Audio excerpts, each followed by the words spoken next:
Halo, kami dari kelompok yang beranggotakan Deli Holifa dan Melina Anggraini.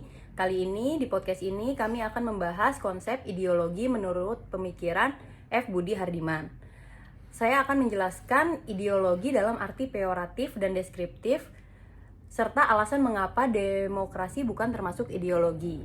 Dalam arti peyoratif, ideologi dipahami sebagai cara berpikir yang dapat menutupi realitas, sehingga masyarakat menerima suatu keadaan tanpa banyak mempertanyakannya. Sebaliknya, dalam arti deskriptif, ideologi merupakan seperangkat gagasan yang membantu menjelaskan kehidupan politik, masyarakat, sejarah, sekaligus menjadi pedoman bertindak bagi suatu kelompok.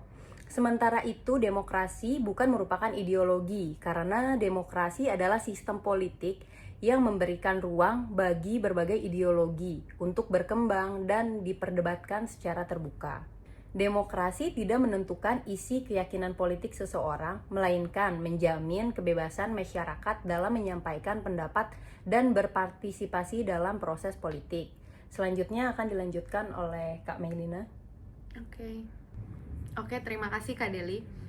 Ideologi-ideologi yang berkembang sebagai respons terhadap liberalisme antara lain ada konservatisme, kemudian sosialisme, komunisme, anarkisme, nasionalisme, fasisme, dan fundamentalisme. Nah, masing-masing muncul sebagai kritik terhadap liberalisme. Nah, konservatisme menilai bahwa liberalisme ini terlalu cepat dalam mendorong perubahan sosial. Nah, sosialisme dan komunisme mengkritik ketimpangan ekonomi yang muncul akibat kapitalisme.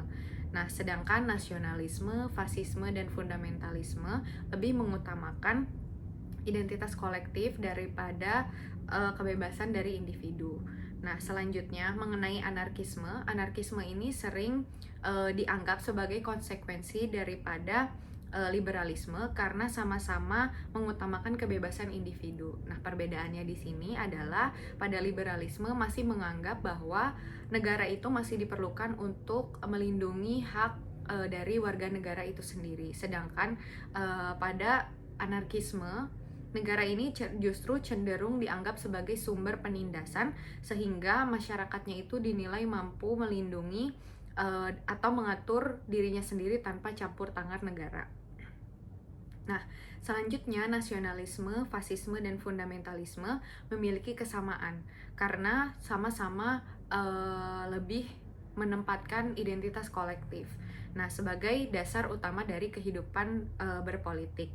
Nah, nasionalisme mengutamakan bangsa, kemudian fasisme mengutamakan negara dan kepemimpinan yang kuat, dan fundamentalisme menjadikan agama sebagai dasar kehidupan utama dalam mengatur kehidupan masyarakat.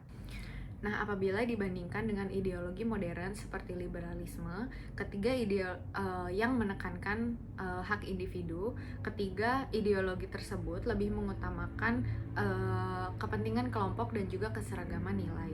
Akibatnya, ruang bagi perbedaan tuh lebih kecil atau terbatas karena kepentingan bersama dianggap lebih penting daripada kebebasan individu itu sendiri.